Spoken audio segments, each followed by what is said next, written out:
उन सबकी सेवाएं भी पूरी तरीके से बहाल की जाएंगी, उनको भी लगाया जाएगा। उनका आदेश मुझे लगता है कल ही आ जाएगा। इस आदेश की पालना कराने के लिए अब सभी प्रतिज्ञाबद्ध है अपने अपने जगह पर, जहां सीएसआर के माध्यम से सीट खाली हुई है और जहां पर जिस तरीके से जो भी दिशा निर्देश इस लेटर के माध्यम से गए हैं, क्योंकि ये प्रतिलिपि कहाँ कर दी गई है, समस्त प्रधानाचार्य एवं नियंत्रक चिकित्सा महाविद्यालय शिक्षा एवं राजमेश, ठीक है, उनको भेजी गई है।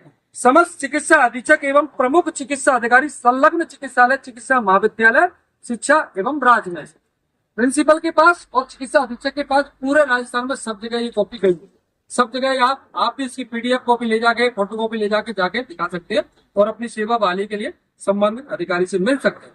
कोई भी अधिकारी किसी भी तरीके से, कोई भी अगर किसी तरीके से मना करता है या तो रोकता है, तो आप डायरेक्ट उससे कहें कि आप हमारे सक्षम अधिकारी से आपकी बात हुई है, आप बाबूलाल देवी से डायरेक्ट करें, ठीक है।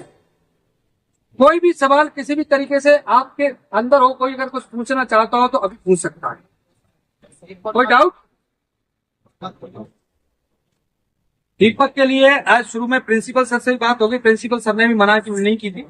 जेपी बॉस बताना चाहूंगा, शुरू में जो आरंभ में बात हमारी स्टार्ट हुई जिस बिंदु से, वो दीपक के लिए हुई थी कि आपने जो हमारी 24 तारीख की बात हुई थी, हमारे प्रतिनिधि मंडल जेपी बॉस और विनीता जी दोनों यहाँ बैठे हुए, वो हमारे साथ में नहीं है। इनके बीच में बात यही थी कि जो पीड़ित है उसके परिवार में जो उसकी पत्नी है उसको संविदा पर नौकरी पे लगाने की बात थी और आज भी बात सब तैयार है। ये तो इन्होंने खुद ने भी वायदा किया, वहां से भी वायदा हुआ है, तो उसके डॉक्यूमेंट की कॉपी मैंने मांगी थी, लेकिन आपके पास आए हुए हैं, तो अभी हम दे देंगे, अभी हम दे देंगे, कोई दिक्कत। ये चीज है। और मुआवजे की बात करना, मुआवजे की बात आज भी की गई है, प्रिंसिपल से मैंने खुद ने भी की है और वहां पर इन लोगों ने भी वहां पर मुआवजे की बात की है। मुआवजे का ऐसा है कि सरकारी काम है, वो मुख्यमंत्री के राहत कोष से आएगा। निबंधन हमने तो प्रिंसिपल सर को भी बोला था कि हम भी कम से कम 10 लाख रुपए उनको दे रहे हैं।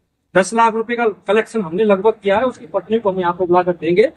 आप भी अपनी तरफ से कुछ करें, हम कह ही सकते हैं इनको, ये अपनी तरफ से दे या ना दे अलग बात है, लेकिन सरकार को तो कहीं ना कहीं देना चाहिए। तो मुख्यमंत्री राहत कोष है, उसी से इसको आर्थिक मदद मिल सकती है। ये आज की हमारी चीजें खत्म होती हैं।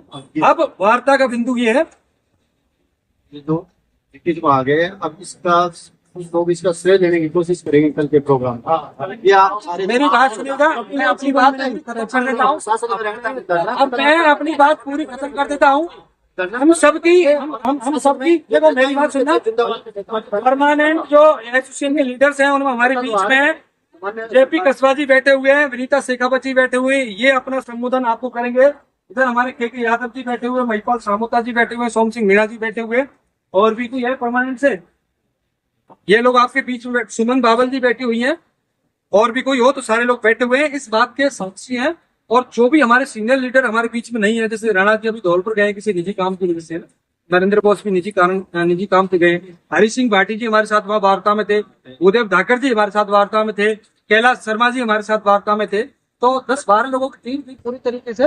तो मैं आप सबको ये कहना चाहूंगा कि जितने भी जो वार्ता के आपके नर्सेज लीडर हैं, कि जितने भी जो प्रत्यक्ष रूप से इस आंदोलन में सहयोग बन रहे हैं, महिला से जितने भी साथी, सुमन जी बैठी हुए, दीपक मीणा जी भी अधिकांश साहब के साथ में आते रहते हैं, ऐसे में से भी अधिकांश साथी आपके बीच में यहाँ पर पार्टिसिपेट करते हैं, सहयोगी साथी अन्य।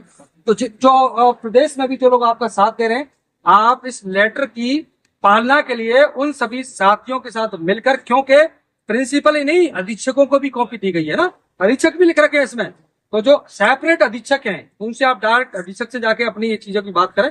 कोई भी किसी भी तरीके से कोई बात करता है तो हम भी बात करेंगे और डायरेक्ट बाबूलाल गोयल सर से बात करें, इसकी पालना ये करवानी, ठीक है। और भी कोई चीज जैसे किसी प्रकार का कोई भी हमारे सामने मुश्किल आती है, कुछ चीज आती है, तो अपन मिल बैठ के उसका समाधान करेंगे। और धीरे धीरे जितने भी हमारे साथी उठाए, 2 से 2.5 हजार लोग उठाए, उन सबको लगवाने के लिए हम पूरी तरीके से प्रतिज्ञाबद्ध है। और मैं हमारे जो साथी हैं उनसे भी चाहूंगा कि वो आज की वार्ता को लेकर आपके बीच में अपने बिंदु और विचार रखें। लेकिन एक क्वेश्चन अभी प्रेजेंट में 300-350 लगे हुए हैं जीपीएस के अंदर, ग्रीन ग्लोबल के अंदर क्या किया? ये तो लगे हुए पहले से लगे हुए, प्लेसमेंट में रहेंगे क्या? प्लेसमेंट नहीं। वो आरक्षण दी जाएंगे। देखो जो साथी पहले से जहाँ जिस तरह की सेवा दे रहा है, आप समझ रहे हो। अब आप किसी भी तरीके से, देखो मेरी बात सुनो, आप किसी भी तरीके से, आप सबको किसी भी तरीके से विचलित होने की जरूरत नहीं है। जिन साथियों की सेवा समाप्त नहीं हुई है उसको लेकर मैं किसी तरीके से आपके अंदर भ्रम पैदा नहीं करना चाहता।